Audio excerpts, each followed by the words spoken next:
Welcome to എൻ്റെ radio. Welcome, thank you. ചുമ്മാ മിണ്ടാം എന്ന പ്രോഗ്രാമാണ്. നമുക്ക് ഈ പറഞ്ഞ പോലെ ചുമ്മാ കുറച്ച് നേരം മിണ്ടിയിരിക്കാം. എന്ത് പറയുന്നു? നല്ല തീരുമാനം. ഇപ്പോഴും ഇത് ആരാണെന്ന് അതെ, ഇപ്പോഴും ഇത് ആരാണെന്ന് മനസ്സിലായിട്ടില്ല. എൻ്റെ പേര് ചൊക്ലി. ഞാനൊരു റാപ്പറാണ്. ചൊക്ലി ഫ്രം കരുനാഗപ്പള്ളി എന്നാണ് എൻ്റെ ആക്ച്വൽ മോട്ടോ. ഞാൻ എൻ്റെ വീഡിയോകളിലെല്ലാം പറയുന്നത്. ഞാനിവിടെ കരുനാഗപ്പള്ളി തന്നെ കളരിവാക്ക സ്കൂളിൻ്റെ അല്ലെങ്കിൽ കുലശേഖര സ്കൂളിൻ്റെ ഒരു 5 വീട് തെക്കുവശം മാറിയാണ് താമസിക്കുന്നത്. അതെ, കറക്റ്റ് അഡ്രസ്സ് കിട്ടി. ഞാൻ ഇതേപോലെ ഒരു 3-4 സിനിമകളിലൊക്കെ വർക്ക് ചെയ്തിട്ടുണ്ട്. ഞാൻ 2023 വർക്ക് ചെയ്ത വർക്ക് ചെയ്ത ആട്ടം എന്ന് പറയുന്ന സിനിമയാണ് ആ വർഷത്തെ നാഷണൽ അവാർഡ് അടിച്ചത്. ആ പടത്തിൻ്റെ പ്രൊമോ സോങ് ഞാനായിരുന്നു ചെയ്തത്. അതിനുശേഷം ഗിർ എന്ന് പറയുന്ന ഒരു പടത്തിൽ ഞാൻ വർക്ക് ചെയ്തു. ഇപ്പോൾ ലേറ്റസ്റ്റ് ആയിട്ട് 2 പടങ്ങളിൽ വർക്ക് ചെയ്തു. അപൂർവ പുത്രന്മാരെന്ന് പറഞ്ഞിട്ട് ഒരു പടം എൻ്റെ വരാനുണ്ട്. ബിബിൻ, അതേപോലെ തന്നെ നമ്മുടെ വിഷ്ണു ഉണ്ണികൃഷ്ണൻ, അവരുടെ ഒരു പടമാണ്. അതേപോലെ ഇൻസ്റ്റഗ്രാമിൽ ഞാൻ സ്ഥിരമായിട്ട് കണ്ടൻറ്റുകൾ ചെയ്യാറുണ്ട്, വ്ളോഗുകൾ ചെയ്യാറുണ്ട്. പിന്നെ ഈ പറയുന്നത് പോലെ എൻ്റെ ഏറ്റവും വലിയ പ്രത്യേകത എന്ന് പറയുന്നത് ഫ്രീ സ്റ്റൈലിംഗ് ആണ്. ഞാൻ ആളുകളുടെ അടുത്ത് ചെന്നിട്ട് 2-3 വാക്ക് പറയാൻ പറഞ്ഞിട്ട് അവർ പറയുന്ന 2-3 വാക്ക് കൊണ്ട് ഫ്രീ സ്റ്റൈൽ ചെയ്യും. ആൻഡ് പാടുന്നതിൻ്റെ ഇടയ്ക്ക് ഞാൻ ലൈക്ക് നമ്മുടെ മോട്ടോയും ഇടയ്ക്കിടയ്ക്ക് കുത്തിക്കയറ്റും, Chokli from Karunagappally. Yes. And എനിക്ക് തോന്നുന്നു ഒരു 18 തൊട്ട് 24 വയസ്സുള്ള പിള്ളേരാണ് എൻ്റെ ഓഡിയൻസ്. സോ ഇത് 24 വയസ്സിന് മുതിർന്നവർ ആയിട്ടുള്ള ചേട്ടന്മാരും ചേച്ചിമാരും ഒക്കെ വീഡിയോസ് കാണുവാണെങ്കിൽ എല്ലാവർക്കും ഒരു വലിയ നമസ്കാരം. അതെ, ഈ ഒരു മുഖം ചിലപ്പോൾ ഓർത്ത് വെച്ചോ. അപ്പം എനിക്ക് ഭയങ്കര അതെ നിങ്ങളുടെ നാട്ടിൽ ഒരു റാപ്പറുണ്ട് എന്ന് വേണമെങ്കിൽ ഇനി നാളെ പോയിട്ട് പറയാമല്ലോ. തീർച്ചയായിട്ടും. അതെ. സോ ഇതാണ് ഞാൻ. അപ്പോൾ ഇപ്പം ഇവിടെ ഉർവിഷയുടെ കൂടെ വന്നിട്ട് റാപ്പിനെ പറ്റിയും അല്ലാതെ നാടിനെ പറ്റിയും കുറച്ച് കാര്യങ്ങൾ സംസാരിക്കാമെന്ന് വെച്ചാൽ എനിക്ക് ആക്ച്വലി കുറേ നാളത്തെ ആഗ്രഹമായിരുന്നു. കാരണം നമ്മുടെ എല്ലാവരുടെയും ആഗ്രഹമാണല്ലോ നാട്ടിലൊരു ഫ്ലെക്സ് വെക്കുക. അപ്പം 10ാം ക്ലാസ്സിൽ പഠിച്ചു, ഫ്ലെക്സ് വെച്ചില്ല. +2 പഠിച്ചു, ഫ്ലെക്സ് വെച്ചില്ല. അപ്പം അന്ന് നേരെ പഠിച്ചായിരുന്ന ഫ്ലെക്സ് വെച്ചേനെ, പക്ഷെ അപ്പോഴൊന്നും പറ്റിയില്ല. പക്ഷെ എനിക്ക് തോന്നുന്നു ആ ഫ്ലെക്സ് വെക്കലെ കാട്ടിയൊക്കെ ഇപ്പൊ കുറച്ചുകൂടി ഒരു എക്സ്പോഷർ ഇല്ലേ ഒരു റാപ്പർ എന്നുള്ള രീതിയിൽ? അതെ, പിള്ളേർക്കെല്ലാം അറിയാം. അത്യാവശ്യം കുറച്ച് പിള്ളേർക്കൊക്കെ എല്ലാവർക്കും അറിയാന്നൊക്കെ പറഞ്ഞു കഴിഞ്ഞാൽ എനിക്ക് തോന്നുന്നു കുറച്ചധികം പേർക്ക് അറിയാം. ഇപ്പൊ തന്നെ കുറേയധികം പ്രോഗ്രാംസിന് ഗസ്റ്റ് ആയിട്ടും ഇനോഗ്രേഷൻസിനൊക്കെ പോയില്ലേ? ഇനാഗ്രേഷൻ അത്രയ്ക്കൊന്നും ഇല്ല, എന്നാലും സിനിമ പറയുന്ന പോലെ ഹണി റോസിനേക്കാൾ അത്രയൊന്നും ഇല്ല. കുറച്ച് പരിപാടികളൊക്കെ വരുന്നുണ്ട്. എനിക്ക് ഒരു സംഭവം ഭയങ്കര ഇതായിട്ട് തോന്നിയെന്ന് പറയുമ്പോഴത്തേക്കും പഠിച്ച സ്കൂളിൽ ഗസ്റ്റായിട്ട് പോകാൻ പറ്റി. എൻ്റെ വീട് ഇവിടെ കുലശേഖര സ്കൂളിൻ്റെ അടുത്താണ്. എനിക്ക് തോന്നുന്നത് എല്ലാവരുടെയും ഒരു ആഗ്രഹമായിരിക്കും പഠിച്ച സ്കൂളിലേക്ക് വീണ്ടും തിരിച്ചു പോക്ക്. പിന്നെ അന്ന് എന്നെ സ്കൂളിൽ നിന്ന് ഇറക്കി വിട്ട സാറുണ്ടായിരുന്നു. അതെന്തുകൊണ്ട് ഇറക്കി വിട്ടു എന്ന് ഞാനിവിടെ പറയുന്നില്ല. പക്ഷേ അദ്ദേഹം തന്നെ തിരിച്ചു വിളിച്ചു, ഇതേപോലെ സ്കൂളിൽ ഗസ്റ്റായിട്ട് വരണം. ഞാൻ +2 പഠിക്കുന്ന സമയത്ത് ഇറക്കി വിട്ടത്, ഇനി പഠിക്കാൻ വരണ്ടെന്ന് പറഞ്ഞ്. +2 പഠിക്കുന്ന പിള്ളേരുടെ സെൻഡ് ഓഫിന് തന്നെ വിളിച്ചു. അവർക്ക് മാതൃകയായി നിങ്ങളുടെ ചേട്ടൻ എന്നുള്ള രീതിയിൽ പോയി നിന്ന് കാര്യമൊക്കെ പറയാൻ പറ്റി. അപ്പം അങ്ങനെയുള്ള അവസരങ്ങളൊക്കെ ഒരുപാട് തരുന്നുണ്ട്. നമുക്ക് ഫ്രം ദ സ്റ്റാർട്ട് തന്നെ തുടങ്ങാം. ചൊക്ലി റാപ്പറിന്റെ സ്റ്റാർട്ടിങ് എവിടെ നിന്നായിരുന്നു? റാപ്പറായിട്ട് ചൊക്ലി മാറുന്നത് എപ്പോഴും മുതലായിരുന്നു? ഞാൻ പറഞ്ഞില്ലേ കളരിവാക്ക സ്കൂളിൻ്റെ കാര്യം. ആ സ്കൂളിൽ നിന്ന് തന്നെയാണ് തുടക്കം. ആ സ്കൂളിൽ ഞാൻ പഠിക്കുന്ന സമയത്ത് ഇതേപോലെ ഞങ്ങൾക്കൊരു ടീച്ചറുണ്ടായിരുന്നു, ലത്തീഫ മിസ് എന്ന് പറഞ്ഞിട്ട്. അപ്പം പുള്ളിക്കാരി ഇപ്പം എനിക്ക് പണ്ട് തൊട്ടേ ഈ സിസ്റ്റത്തിനോടുള്ളൊരു ക്രേസല്ല, ഒരു ബുദ്ധിമുട്ടുണ്ട്. എന്ന് വെച്ച് കഴിഞ്ഞാൽ ഇപ്പം ഞാൻ പഠിക്കുന്ന സമയത്താണെങ്കിൽ പോലും ഇതേപോലെ സ്കൂളിൽ പോകുന്ന ഇഷ്ടമല്ല, നമുക്കാർക്കും ഇഷ്ടമല്ലല്ലോ. അപ്പം അതേപോലെ ഇപ്പം അങ്ങനത്തെ സമ്പ്രദായങ്ങളോടൊക്കെ ഒരു ചെറിയ ബുദ്ധിമുട്ടുണ്ട്. പോയി ഇരുന്ന് ഒരു സ്ഥലത്ത് തന്നെ കുറേ നേരം ഭയങ്കര ബുദ്ധിമുട്ട്. രാവിലെ തൊട്ടൊരു സ്ഥലത്ത് തന്നെ പോയി വൈകുന്നേരം വരെ ഇരിക്കുക എന്ന് പറയുന്നത് എനിക്ക് ശ്വാസം മുട്ടും. അത്രയും ബുദ്ധിമുട്ടുള്ള കാര്യമാണ്. അപ്പം അങ്ങനെയുള്ള പിള്ളേരെന്ത് ചെയ്യും? കുരുപ്പ് കാണിക്കും. അപ്പം അധ്യാപകരെന്ത് ചെയ്യും? തെറി പറയും. അപ്പം ഇത് കാരണം അധ്യാപകർ സ്ഥിരം വഴക്കായിരുന്നു. അപ്പം ഇത് കാരണം അധ്യാപകരുമായിട്ടുണ്ടാവുന്നൊരു ഒരസലുണ്ടല്ലോ. അപ്പം ഈ ഒരസിൽ കാരണം പല അധ്യാപകർക്കും എന്നെ കണ്ണെടുത്താൽ കണ്ടുകൂടായിരുന്നു. അവരുടെ ഭാഗത്ത് കുറ്റമൊന്നുമില്ല. കാരണം ഞാനായിരുന്നു അധ്യാപകനായിരുന്നെങ്കിൽ എന്നെ പോലെ തന്നെ ഞാൻ തന്നെ അടിച്ചാദ്യം സ്കൂളിൽ നിന്ന് പുറത്താക്കി. അപ്പോൾ അത്രയും കുരുപ്പിനാണ്. പക്ഷെ ഇന്ന് ആ അധ്യാപകരൊക്കെ എന്നെ വിളിക്കുക, സംസാരിക്കുകയൊക്കെ ചെയ്യും. അല്ല, അവരുടെ അടുത്ത് പറയും. ഞാൻ ഈ അടുത്താണെങ്കിലും ഒരു അധ്യാപകയെ വിളിച്ചിട്ട് ഞാൻ ഇതേപോലെ എൻ്റെ ഫസ്റ്റ് ഫിലിമിൽ വർക്ക് ചെയ്ത സമയത്ത് ഒരു 2 വർഷം മുമ്പ് ഞാൻ അവരെ വിളിച്ചു, ലത്തീഫ ടീച്ചറിനെ വിളിച്ചിട്ട് പറഞ്ഞു, മിസ്സേ എനിക്ക് ആദ്യത്തെ പടത്തിൽ വർക്ക് ചെയ്യാനുള്ള ഓപ്പർച്യൂണിറ്റി കിട്ടി, ഞാൻ എൻ്റെ ആദ്യത്തെ പടത്തിൽ വർക്ക് ചെയ്തത്. അപ്പോൾ പുള്ളിക്കാരി ട്രിവാൻഡ്രം കാര്യമാണ്. എൻ്റെ അടുത്ത് ഇങ്ങോട്ട് ചോദിച്ചു, എടേ നിൻ്റെ സ്വഭാവം ഇപ്പോഴും പഴയത് തന്നെയടേ, അങ്ങനെയാണെങ്കിൽ നീ എന്ത് ചെയ്തിട്ട് ഒരു കാര്യമില്ല എന്ന് പറഞ്ഞു. ഞാൻ പറഞ്ഞു, അല്ല മിസ്സേ മാറി, അങ്ങനെയാണെങ്കിൽ നിനക്ക് കൊള്ളാം എന്ന് പറഞ്ഞു. തമാശയ്ക്ക് പറയുന്നത്, പക്ഷെ അത്രത്തോളം നമ്മളെ ഇഷ്ടപ്പെടുന്ന അധ്യാപകരൊക്കെയാണ്. അപ്പം സ്കൂളിൽ പഠിക്കുന്ന സമയത്ത് ഞാൻ ഈ കോമഡി ഉത്സവം എന്ന് പറഞ്ഞൊരു പരിപാടിയുണ്ട്, അപ്പം ഫ്ലവേഴ്സിൽ. അതിൽ ഇതേപോലെ റാപ്പ് എന്ന് പറയുന്ന സംഭവത്തിനെ ഇൻട്രൊഡ്യൂസ് ചെയ്യാനായിട്ട് ഫെജോ എന്ന് പറഞ്ഞൊരു ആർട്ടിസ്റ്റ് വന്നു. എന്നിട്ട് പുള്ളി ഇതേപോലെ പുള്ളിയുടെ കയ്യിലുള്ള വാക്കുകളൊക്കെ വെച്ചിട്ട് ഓരോന്നിങ്ങനെ പാടുക. അപ്പം ഇത് കേട്ടപ്പം കൗതുക ജീവിയായ എനിക്ക് ഒരു കൗതുകം തോന്നി. ഇത് ഞാൻ എൻ്റെ മൈൻഡിൽ ഫിക്സ് ചെയ്ത് വെച്ചു. അതെ, തീർച്ചയായിട്ടും. അതെ അതെ അതെ. അപ്പോൾ എനിക്ക് ഭയങ്കരമായിട്ട് സ്ട്രൈക്കായി. അപ്പം ഞാൻ കുറേശ്ശൊക്കെ എന്തെങ്കിലുമൊക്കെ എഴുതും. ഒരു ദിവസം ഇതേപോലെ ഞാൻ സ്കൂളിലൊരു സ്ക്രാച്ച് പാൻറ് ഇട്ടുകൊണ്ട് പോയി, ഇങ്ങനെ കീറിയിരിക്കുന്ന പാൻറ്. അപ്പോൾ ഈ പാൻറ് ഇട്ടുകൊണ്ട് സ്കൂളിൽ ചെന്നപ്പോഴത്തേക്കും എന്തായാലും കേട്ട് കാണും, എന്തായാലും അല്ല ഇഷ്ടം പോലെ കേട്ടു, വയറ് നിറച്ച് കേട്ട്, വീട്ടിൽ നിന്നൊക്കെ വിളിപ്പിച്ച്, എന്നിട്ട് കുറേയൊക്കെ പറഞ്ഞു. അപ്പം ഇതിനോടുള്ള എൻ്റെ ഫ്രസ്ട്രേഷൻ തീർക്കാനായിട്ട് ഞാൻ അവർ എന്തൊക്കെയോ തിരിച്ചും പറഞ്ഞു. അപ്പം ഞാൻ ഈ എന്തെങ്കിലും ഇങ്ങോട്ട് പറഞ്ഞു കഴിഞ്ഞാൽ കേട്ടോണ്ടിരിക്കുന്ന സ്വഭാവം അന്നില്ലായിരുന്നു. ഇന്ന് ഭയങ്കര ക്ഷമാശീലനായി, സമാധാനപരമായി ജീവിച്ചാൽ മാത്രമേ ജീവിതം മുമ്പോട്ട് കൊണ്ടുപോകാൻ പറ്റൂ എന്നുള്ള അതെ തിരിച്ചറിവും ജീവിതപാഠവും കാരണമാണ് അഞ്ജനയാ. അത് കാരണം ഇപ്പം മുമ്പോട്ട് വന്നത്. അന്ന് ഭയങ്കര വിരളിയായിരുന്നു. വഴിയെ പോകുമ്പോഴത്തേക്കും ഇതേപോലെ അമ്മാവന്മാരൊക്കെ വിളിച്ചിട്ട് സ്ക്രാച്ച് പാൻറ് തന്നെ ആണെങ്കിലും പാൻറ്റിലെന്താ കീറിയ പാൻറ്, നിനക്ക് കാശില്ലേ പാൻറ് മേടിക്കാൻ? ഞാൻ അവിടെ നിന്ന് ചോദിക്കും, ഇല്ല ഇയാളൊരു പാൻറ് മേടിച്ച എന്ന് പറയും, അങ്ങോട്ട് പറയും. അപ്പം അത്രയും കുരുപ്പനായിരുന്നു. അപ്പം ഇവർ പറഞ്ഞപ്പോൾ എനിക്ക് ദേഷ്യം വന്ന് ഞാൻ മോശമായിട്ടൊന്നും അധ്യാപകർക്ക് പെരുമാറില്ല, പക്ഷെ ഞാൻ പറയും. തറുതല പറയാൻ പാടില്ല എന്നുള്ളതാണല്ലോ സിസ്റ്റത്തിൻ്റെ ഏറ്റവും വലിയ പ്രത്യേകത. ഞാൻ പറയും, മോശമായിട്ടൊന്നും പറയില്ല. അധ്യാപകരുടെ അടുത്ത് മോശമായിട്ട് അവരെ മോശമായിട്ട് അഭിസംബോധന ചെയ്യില്ല, മോശമായിട്ട് സംസാരിക്കില്ല, പക്ഷെ തിരിച്ചു പറയും. തിരിച്ചു പറഞ്ഞില്ലെങ്കിൽ രാത്രി പോയി കിടക്കുമ്പോൾ എനിക്ക് ഉറക്കം വരത്തില്ല. അതെ തീർച്ചയായിട്ടും. അവർ വന്നിട്ട് സ്ക്രാച്ച് പോയിട്ടുണ്ട് നടക്കരുത് എന്ന് പറയുമ്പോഴത്തേക്കും ഞാൻ തിരിച്ച് അവരുടെ ആദ്യം ചോദിക്കുന്നത് അതെന്താ അതിട്ടാലെന്നാ. അപ്പം അവർ പറയും അത് ഇവിടുത്തെ ഡെക്കോറത്തിന് ശരിയാവില്ല, ഡിസിപ്ലിൻ തെറ്റാണ്. എന്തുകൊണ്ട് സ്ക്രാച്ച് പാൻറ് ഇട്ടാൽ ഇവിടുത്തെ ഡിസിപ്ലിൻ തെറ്റായി പോകുന്നു? അടുത്ത ചോദ്യം. അപ്പം ഇങ്ങനെ ചോദിക്കുന്നത് ഒരു മോശം പ്രവണതയാണ്, ഡിസിപ്ലിൻ തറുതലയാണ്. അപ്പം ഈ തറുതല ചോദിക്കുന്നത് കാരണം കുറേ പ്രശ്നങ്ങളുണ്ടായി. വീട്ടിൽ നിന്നൊക്കെ വിളിപ്പിച്ചു, ഭയങ്കരം അടിയും കലാപമൊക്കെ ആയി. എന്തായാലും പ്രത്യേകിച്ച് പ്രഥമ ദൃഷ്ടിയ പുറത്ത് പറയാൻ കഴിയുന്ന തരത്തിലൊന്നും വലിയ കുറ്റങ്ങൾ കാണിച്ചിട്ടില്ലാത്തതുകൊണ്ട് അവർ തിരിച്ച് ക്ലാസ്സിൽ കയറാനായിട്ട് അനുവദിച്ചു. വെറുതെ വിട്ടിരിക്കുക. പിറ്റേന്ന് ക്ലാസ്സിൽ കയറി ഇതേപോലെ ഞാനൊരു പേപ്പർ എടുത്തിട്ട് എഴുതി, പാൻറിൽ പാടില്ല സ്ക്രാച്ച്, ഈ നയത്തോട് ഞങ്ങൾക്ക് ഔട്ട് മാച്ച് എന്നൊക്കെ പറഞ്ഞ്. എന്നിട്ട് ഹിന്ദി പഠിപ്പിക്കുന്ന ലത്തീഫ ടീച്ചറിൽ നേരത്തെ പറഞ്ഞ അവരുടെ ബുക്കിൻ്റെ ഇടയിൽ തന്നെ കയറ്റി വെച്ചു. ഇവർ പതിയെ സ്റ്റാഫ് റൂമിൽ പോയി ബുക്കൊക്കെ തുറന്നു നോക്കിയപ്പോഴത്തേക്ക് ഒരു പേപ്പർ ഇരിക്കുന്നു. ആദ്യം വിചാരിച്ച് പിള്ളേർ വല്ല ലവ് ലെറ്റർ അതാ അങ്ങനെ വല്ലതും ആയിരിക്കും. അപ്പം ഇത് വായിച്ച് നോക്കിയപ്പോഴത്തേക്കും പാൻറിൽ പാടില്ല സ്ക്രാച്ച്, ഈ നയത്തോട് ഞങ്ങൾക്ക് ഔട്ട് മാച്ച് എന്നൊക്കെ പറഞ്ഞ് കുറെ ഉണ്ടായിരുന്നു. എൻ്റെ ഫസ്റ്റ് റാപ്പ് അത് മൊത്തം വായിച്ച് ഇവരിങ്ങനെ ഇത് ആരാ എഴുതിയേക്കുന്നേ ഇവർക്ക് മനസ്സിലായി. അപ്പം ഞാൻ എന്തെങ്കിലും ചെയ്താൽ നമ്മളാണെന്ന് 10 പേര് അറിയണം എന്നുള്ളൊരു മാനസികാവസ്ഥ ഉള്ളൊരു മനുഷ്യനായതുകൊണ്ട് അതിൻ്റെ താരം എൻ്റെ പേര് എഴുതി Advaith Shyam +2 humanities full address. നേരെ ക്ലാസ്സിലോട്ട് ആളെ പറഞ്ഞു വിട്ടു. ക്ലാസ്സിലോട്ട് ആളെ പറഞ്ഞു വിട്ട് ഒരു പയ്യൻ വന്ന് വിളിച്ച് സ്റ്റാഫ് റൂമിൽ ചെന്നു. അപ്പം ഞാനിങ്ങനെ സ്റ്റാഫ് റൂമിൽ നിൽക്കുമ്പോഴത്തേക്കും ലത്തീഫ ടീച്ചർ ഇതേപോലെ എൻ്റെ അടുത്ത്, നീയാണടാ ഇത് എഴുതിയത്? ഞാൻ പറഞ്ഞു അതെ ഞാനാ എഴുതിയത്. അപ്പം എൻ്റെ മനസ്സിൽ മറ്റേ ആട് സിനിമയിൽ ചെമ്പമിനോ നിൽക്കുന്ന സീനൊക്കെയാ, എത്ര പൊരുതേണ്ടി വന്നാലും പോരാട്ടത് ഞാൻ ഇങ്ങനെ നിൽക്കുക. അപ്പം ഇങ്ങനെ നിൽക്കുമ്പോൾ ലത്തീഫ ടീച്ചർ, എടാ നിൻ്റെ കവിത കൊള്ളാം കേട്ടാ എന്ന് പറഞ്ഞു. ആ മൊമെൻറ്റിൽ ആക്ച്വലി എൻ്റെ ലൈഫിൽ ഒരു വലിയ സ്വിച്ച് സംഭവിച്ചു. അതായത് ഞാൻ എത്രയും നേരം അവരുടെ അടുത്ത് വാക്കാൽ പറഞ്ഞുകൊണ്ടിരുന്ന കാര്യമാണ് ഞാൻ ആ പേപ്പറിൽ എഴുതി വെച്ചത്. വാക്കാൽ പറഞ്ഞപ്പോൾ അവർക്ക് അംഗീകരിക്കാൻ കഴിയാതിരുന്ന കാര്യം ഞാൻ പേപ്പറിൽ പറഞ്ഞപ്പോൾ അവർക്കത് അംഗീകരിക്കാൻ കഴിഞ്ഞുവെങ്കിൽ, ലൈക്ക് ഞാൻ അന്ന് ആർട്ടിൻ്റെ അല്ലെങ്കിൽ കലയുടെ പൊട്ടൻഷ്യൽ എന്താണ്, കല എത്രത്തോളം ആളുകളിലേക്ക് സ്വാധീനം ചെലുത്തുന്നു എന്ന് തിരിച്ചറിഞ്ഞു.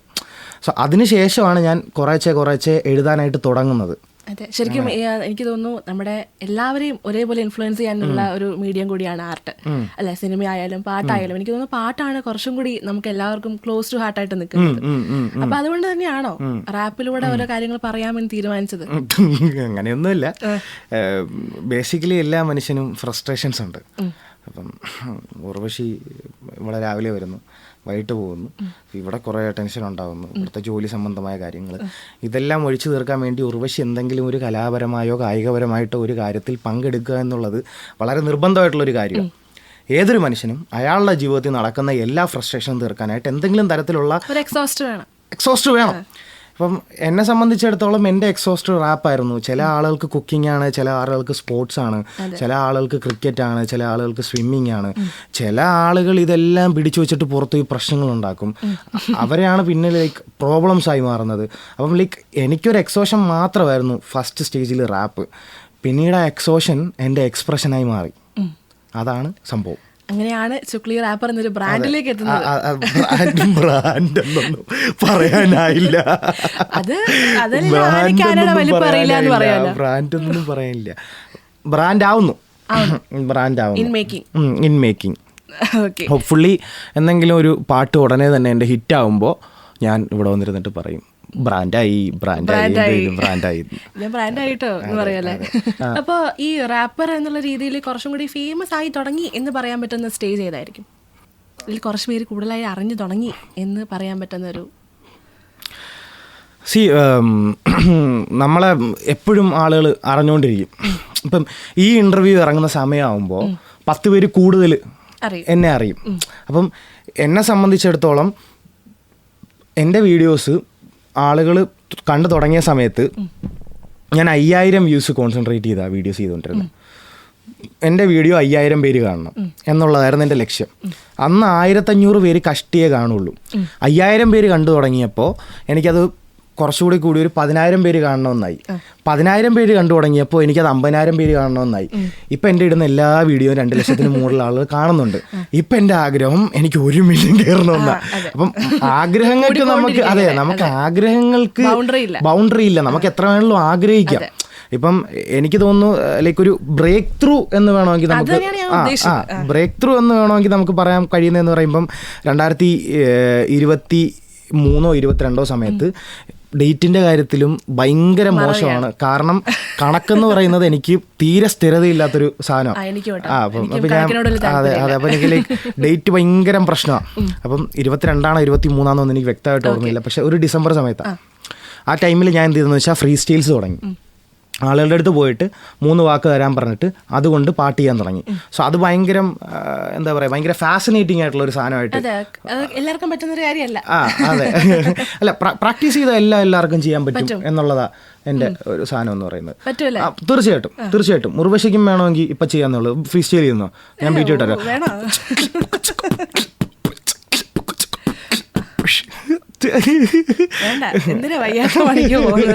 ചുക്ലി റാപ്പറിന്റെ ഒരു ബ്രേക്ക് ത്രൂ എന്ന് പറയാൻ പറ്റുന്ന സംഭവം എന്തായിരിക്കും? ബ്രേക്ക് ത്രൂ ഇപ്പം ഏറ്റവും ഇമ്പോർട്ടൻ്റ് ആയിട്ടുള്ള കാര്യം എന്ന് പറയുന്നത് സ്റ്റിൽ ഗ്രോ ചെയ്തുകൊണ്ടിരിക്കുക.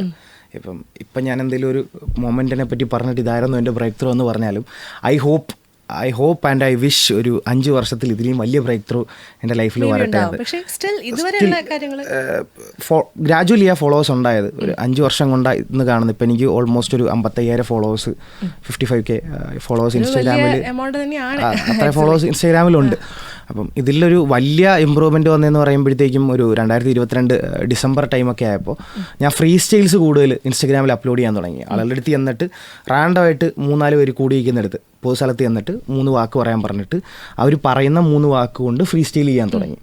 സോ ഈ സാധനം ബ്ലോ അപ്പ് ആയപ്പോൾ ഞാൻ വിചാരിച്ചതിനൊക്കെക്കാൾ ഒരുപാട് ഫോളോവേഴ്സ്, എനിക്ക് തോന്നുന്നു ഒരു മാസം കൊണ്ട് എന്താണ്ട് 20,000 പേരെങ്ങാണ്ട് ഫോളോവേഴ്സ് കൂടി. അത്രയും ആളുകൾ എൻ്റെ വീഡിയോസ് കാണുന്നൊരു തരത്തിലേക്ക് എത്തി. സോ അതൊരു വലിയ ബ്രേക്ക് ത്രൂ ആയിരുന്നു. പിന്നെ ആട്ടം എന്ന് പറഞ്ഞൊരു പടത്തിന് വേണ്ടി ഞാൻ വർക്ക് ചെയ്തു. ഞാൻ പറഞ്ഞില്ല, പടം ലൈക്ക് ഭയങ്കര ചെറിയ സ്കെയിലിൽ എടുത്തൊരു പടമാണ്. ഫിലിം ഫെസ്റ്റിവലിന് ആ പടം ചെന്നിരുന്നു. ഇഷ്ടംപോലെ ഫിലിം ഫെസ്റ്റിവലുകൾക്ക് അവിടെ നിന്ന് ചെന്നു. കാരണം വളരെ ചെറിയ സ്കെയിലിലെടുത്താണെങ്കിലും ആർട്ടിസ്റ്റിക്കായിട്ട് ഒരുപാട് സാധനങ്ങൾ ആ പടത്തിലുണ്ടായിരുന്നു. ആൻഡ് ആ പടം നാഷണൽ അവാർഡൊക്കെ അടിച്ച സമയമായപ്പോഴത്തേക്കും അതും ഒരു വലിയ ബ്രേക്ക് ത്രൂ ആയിട്ട് മാറി. സോ ഞാൻ പറഞ്ഞില്ലേ, ഗ്രാജുവലി ഒരുപാട് ബ്രേക്ക് ത്രൂസ് ഉണ്ടായിരുന്നു. പക്ഷേ പെട്ടെന്ന് ആളുകൾ ശ്രദ്ധിച്ചതൊരു 2022 ഡിസംബർ ആയ ടൈമിലാണ്. ഫ്രീ സ്റ്റൈൽസ് കാരണം. യെസ്, ഈ ഫ്രീ സ്റ്റൈലിലേക്ക് വരാം. പറഞ്ഞല്ലോ 3 വാക്കുകൊണ്ടൊക്കെ വിസ്മയം തീർക്കുന്ന ഒരു റാപ്പറാണ്. പറഞ്ഞു വരുന്നത് ഇതിലേക്കാണെന്ന് മനസ്സിലായി. നമുക്കിപ്പോ കേൾക്കാമോ ഒരു 3 ആദ്യമായിട്ട് തന്നെ ശാസ്ത്രീയ സംഗീതം പഠിച്ചവർക്കും യേശുദാസിൻ്റെ ഔസേപ്പച്ചൻ്റെ ഒക്കെ പാട്ടുകൾ ഒരുപാട് കേൾക്കുന്നവർക്ക് ഞാൻ ഒരു വലിയ ക്ഷമ ചോദിക്കുകയാണ്. നിങ്ങൾക്ക് വേണമെങ്കിൽ ഒരു 2 മിനിറ്റ് അല്ലെങ്കിൽ ഒരു 1.5 മിനിറ്റ് ഫാസ്റ്റ് ഫോർവേഡ് ചെയ്യാനുള്ള ഓപ്ഷൻ ഇപ്പോഴും ഉണ്ട്. നിങ്ങൾക്കത് ചെയ്യാം. എൻ്റെ സൗണ്ട് ഭയങ്കര മോശമാണ്. എല്ലാ പാട്ടുകാരും പറയുന്ന പോലെ ഞാൻ പറയുന്നില്ല, ഞാൻ പാട്ട് പാടാത്ത ഒരാളാണ്. എൻ്റെ സൗണ്ട് മോശമാണെന്ന് പറയുമ്പോൾ എത്രയും വൃത്തികേടായിരിക്കും. റാപ്പിന് ക്രൈറ്റീരിയസ് ഉണ്ട്. റാപ്പ് എന്ന് പറയുന്നത് റിതം ആൻഡ് പോയട്രി ആണ്. സോ സ്വാഭാവികമായിട്ടും കാവ്യാത്മകതയും താളവും ഉണ്ടാവണം. റിതം പോയട്രി റാപ്പിലുണ്ടാവണം. ചുമ്മാ ആർക്കും ചെയ്യാൻ പറ്റില്ല. എല്ലാ ആർട്ടും പോലെ തന്നെ സൊഫിസ്റ്റിക്കേറ്റഡ് ആണ് റാപ്പ് എന്ന് പറയുന്ന ആർട്ടും. യെസ്, അതിലേക്ക് നമുക്ക് വരാം. നമുക്കിപ്പോൾ ഫ്രീ സ്റ്റൈലിലേക്ക് പോവാം. സോ ഞാൻ യൂട്യൂബിൽ നിന്നൊരു റാൻഡം ആയിട്ടുള്ളൊരു ബീറ്റ് എടുക്കാം. 3 വാക്ക് പറയൂ റോഷി. പ്രണയം. ആ. ജീൻസ്. ആ. കുറച്ച് കോംപ്ലിക്കേറ്റഡ് ബന്ധമില്ലാത്തൊരു വാക്ക് പറ. ഇനി കുറച്ചും കൂടി കോംപ്ലിക്കേറ്റഡ് ആയിട്ട് ഒരു വാക്ക് പറയാം. സർവൈവൽ.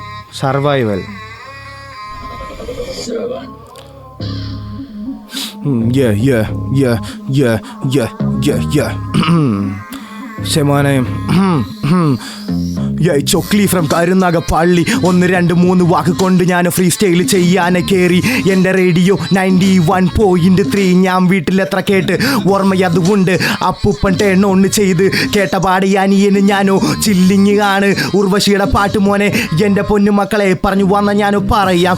എൻ്റെ വീട് കരുനാഗപ്പള്ളി. പണ്ട് ഞാനോ പാട്ടുപാടാനുള്ള മോഹം കൊണ്ട് എവിടെയോ നാട് വിട്ടു പോയി. സിനിമാ മോഹം തലയിലോ കയറി. പഠിക്കുന്ന കാലം അതിൻ്റെ കൂടെ തന്നെ പ്രണയം. അവളത് വന്നു പോയി തേച്ചു. ഈ കാക്കടിടി കൊണ്ട് മുഖം മൊത്തം വിയർത്തു. എന്നാലും ബാക്കിയുള്ള കഥ മൊത്തം പറയാം.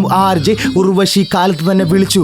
ചോക്ലേറ്റ് ഒരു ഇൻ്റർവ്യൂ ഞങ്ങൾക്ക് വേണം. ഒന്നിവിടം വരെ വരാവോ? വായനോട്ടെ എൻ്റെ പൊന്നളിയാ. എൻ്റെ മനസ്സിൽ മൊത്തം ലഡു പോട്ടി. ഐ വാസ് ലൈക്ക് പണ്ട് പഠിക്കുന്ന കാലത്ത് ഒരുപാട് ആഗ്രഹമായിരുന്നു ഇങ്ങനെയൊക്കെ ചെയ്യണമെന്ന്. പക്ഷെ നടന്നിട്ടില്ല. അന്നത്തെ കഥ ഞാൻ പറഞ്ഞത് ഓർമ്മയുണ്ടോ? ദാറ്റ് ടീച്ചർമാരൊക്കെ ആകെ മൊത്തം കൂടി. കഞ്ചാവ് ചെറുക്കൻ മുദ്ര അത് കുത്തി. അവരുടെയോ വായിലെ തെറി മൊത്തം കേട്ടു. എഴുതിയ വരിയിൽ കുറിച്ച് ഞാൻ വെച്ചു. എൻ്റെ വായി വന്ന പാട്ട് ഞാനോ പാടി അങ്ങ് നടന്നു. നാട്ടുകാർ മൊത്തം പൊക്കിയോ എടുത്തു. താഴെ തട്ടിന്ന് തന്നെയല്ലേ നമ്മളെല്ലാം ഒന്നെന്ന് പറഞ്ഞത് തുടങ്ങിയ റിപ്പിഡ് ജീൻസിൻ്റെ കഥയിലെ കാതകൻ ഞാൻ ഇട്ടുകൊണ്ട് നടന്നൊരു കാലത്തിൽ എൻ്റെ കാല് മൊത്തം കീറിയ കഥകൾ അന്ന് നാട്ടുകാർ മൊത്തം കളിയാക്കി വന്നത്. എൻ്റെ ജീൻസ് മൊത്തം ഇട്ടുകൊണ്ട് നടന്നൊരു പാതയിൽ എന്നെയും പലരും മുദ്രയത് കുത്തിയില്ലേ. അതിൻ്റെ കഥ ഞാൻ എഴുതിയത് നാട് മൊത്തം പോപ്പുലർ ആയില്ലേ. ഇന്ന് ചോക്ലി റാപ്പർ സർവൈവൽ ഇൻസ്റ്റിങ്ക്റ്റ് വേറെ. എഴുതുന്ന വരികൾ തരണമോ ചെയ്യും. നിനക്കൊക്കെ ഇതൊക്കെ കാണണ്ടേ? മാറി നിന്ന് നിൽക്കടാ. എൻ്റെ പാട്ട് കേട്ട് നോക്കടാ. Straight from the Karunagappally. ഇവിടെയുള്ള ബീച്ചിലോ ചെന്നൊന്ന് നോക്ക്. നാട്ടിലെ പിള്ളേര് മൊത്തം ഫാൻ ഫോളോയിങ്. എൻ്റെ ലെഗസി അത് കെടാതെ തന്നെ കിടക്കും. You know what?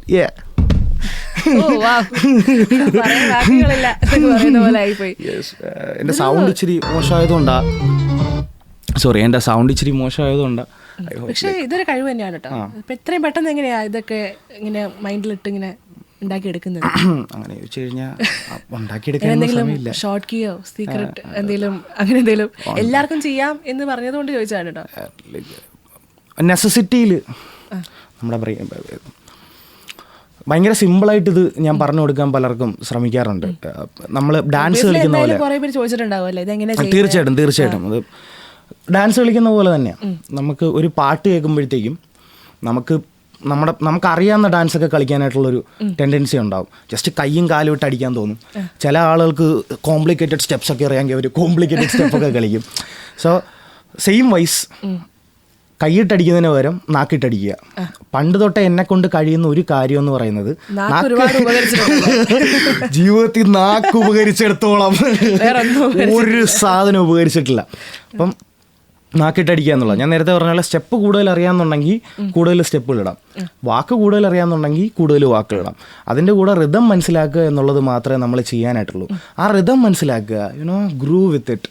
ആ റിതത്തിൻ്റെ കൂടെ പോവുക. നമുക്ക് പറയാനുള്ള കാര്യങ്ങൾ പറയുക. RJ ഉർവശി ഉണ്ട് എൻ്റെ കൂടെ. എൻ്റെ റേഡിയോ 94.1 ആകെ മൊത്തം പറഞ്ഞപ്പോൾ തെറ്റിയോ പോയി. പൊന്നുമാമന്മാരെ ഏറിക്കെറ്റല്ലേ. അങ്ങനെ നമ്മൾ അതിൻ്റെ കൂടെ അങ്ങ് വേണമെന്നില്ല. കൂടുതൽ വായിക്കുക, കൂടുതൽ വാക്കുകൾ മനസ്സിലാക്കുക, ഇതിൻ്റെ ഋതത്തിനെ പറ്റി മനസ്സിലാക്കുക, കൂടുതൽ പ്രാക്ടീസ് ചെയ്യുക. ഞാൻ വീട്ടിൽ പണ്ട് ഇതേപോലെ പ്രാക്ടീസ് ചെയ്തുകൊണ്ടിരുന്ന സമയത്ത് എനിക്ക് വട്ടാന്ന് എൻ്റെ വീട്ടുകാർ വിചാരിച്ചിട്ടുണ്ട്. ഞങ്ങളുടെ അച്ഛനൊക്കെ ഇഷ്ടം പോലെ കളിയാക്കും. ചായ കുടിക്കാൻ ടേബിളിലൊക്കെ വന്നിരുന്നിട്ട് ഇതേപോലെ പറയും, എടീ എൻ്റെ ചായ കൊണ്ടുവാ, നിൻ്റെ മോനെ വിടില്ലേ എന്നൊക്കെ പറഞ്ഞ് കളിയാക്കും.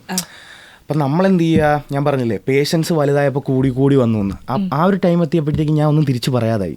ഇതിലേക്കൂടെ കേൾക്കുക, ഇതിലേക്കൂടെ കളയുക.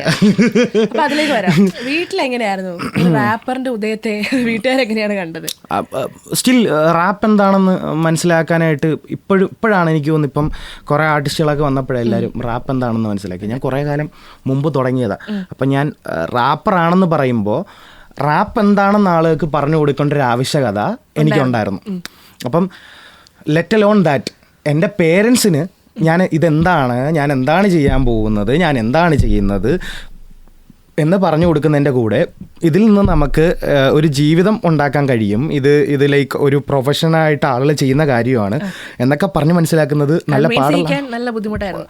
പക്ഷേ എൻ്റെ പേരൻസ് എൻ്റെ അടുത്ത് ഇന്നും അന്നും എന്നും പറയുന്നൊരു കാര്യമുള്ളൂ, നിനക്കിഷ്ടമുള്ളത് നീ ചെയ്യാം. ഞാൻ ജേർണലിസം മേജറാണ്, ഞാൻ മാസ് കമ്മ്യൂണിക്കേഷൻ ജേർണലിസമാണ് പഠിച്ചത്. നമ്മുടെ ക്ലബ് FM-ലാണ് ഞാൻ ഇൻറ്റേൺഷിപ്പ് ചെയ്തത്. അത് പോരാതെ ഞാൻ 1-2 സ്ഥലത്ത് പോയിട്ട് റിപ്പോർട്ടറായിട്ടും വർക്ക് ചെയ്തിട്ടുണ്ട്. ഞാൻ ഇൻറ്റേൺഷിപ്പ് ചെയ്ത സ്ഥലത്തെല്ലാം അവർ തിരിച്ച് ജോലിക്കും റിപ്പോർട്ടറായിട്ടും RJ ആയിട്ടും ഒക്കെ വിളിച്ചിട്ടുണ്ട്. I choose to be this. എനിക്കിതായിട്ടിരിക്കാനാണ് ആഗ്രഹം.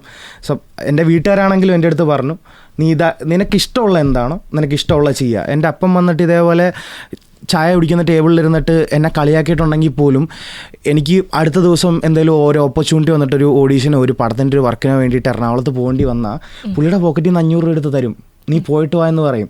ഞാൻ എന്തെങ്കിലും വർക്ക് സംബന്ധമായിട്ട് എവിടെയെങ്കിലും പോയി കഴിഞ്ഞാൽ ഉച്ചയാകുമ്പോൾ എൻ്റെ അനിയൻ വിളിക്കും, നീ വല്ലതും കഴിച്ചോന്ന് ചോദിച്ച്. രാത്രി എനിക്ക് കിടപ്പാടം കിട്ടിയെന്ന് എൻ്റെ അമ്മ വിളിച്ച് ചോദിക്കും, എപ്പോഴാണ് വീട്ടിൽ വരുന്നതെന്ന് ചോദിക്കും. ഇന്നലെ ഞാൻ എന്തോ ഒരു വർക്കിൻ്റെ ആവശ്യത്തിന് പോയിട്ട് 2-3 ദിവസം കഴിഞ്ഞ് വന്നപ്പം 6 മണിയായപ്പോൾ എൻ്റെ അമ്മ വിളിച്ചു, എവിടെയാ നീ തിരിച്ചു വരുമോ, റെയിൽവേ സ്റ്റേഷനിൽ ഞാൻ വന്ന് വിളിക്കണോ. അവർ സപ്പോർട്ടീവാണ്, അവർക്ക് കരുതലുണ്ടാവും. എല്ലാ മാതാപിതാക്കൾക്കും കരുതലുണ്ടാവും. എൻ്റെ മോൻ്റെ ജീവിതം എന്താവും, എൻ്റെ മോൻ നാളെ ഞാൻ മരിച്ചു പോയി കഴിഞ്ഞാൽ ഇവിടെ സമാധാനപരമായിട്ട് ജീവിക്കുമോ. And I get that. ഞാൻ അവരുടെ അടുത്ത് പറയുന്ന കാര്യം, നിങ്ങൾക്ക് എത്രത്തോളം എൻ്റെ ജീവിതത്തിനെ പറ്റി ടെൻഷനുണ്ടോ അതിൻ്റെ 100 ഇരട്ടി എനിക്ക് ടെൻഷനുണ്ട്. കാരണം നാളെ ഈ ജീവിതം ജീവിക്കേണ്ടത് ഞാനാ. അപ്പോൾ എനിക്കറിയാം നല്ല രീതിയിൽ നടന്നില്ലെങ്കിൽ പണി കിട്ടും. So at the same time concern അവർക്ക് ഉറപ്പാണ്, ഒരു വിശ്വാസം. അവർക്ക് ഒരു കാര്യത്തിൽ എന്നോട് ഭയങ്കരമായിട്ടുള്ള ഒരു കോൺഫിഡൻസ് ഉള്ളതെന്ന് പറയുമ്പം എവിടെ എന്തിനു പോയാലും അത് എടുത്തുകൊണ്ട് വരും.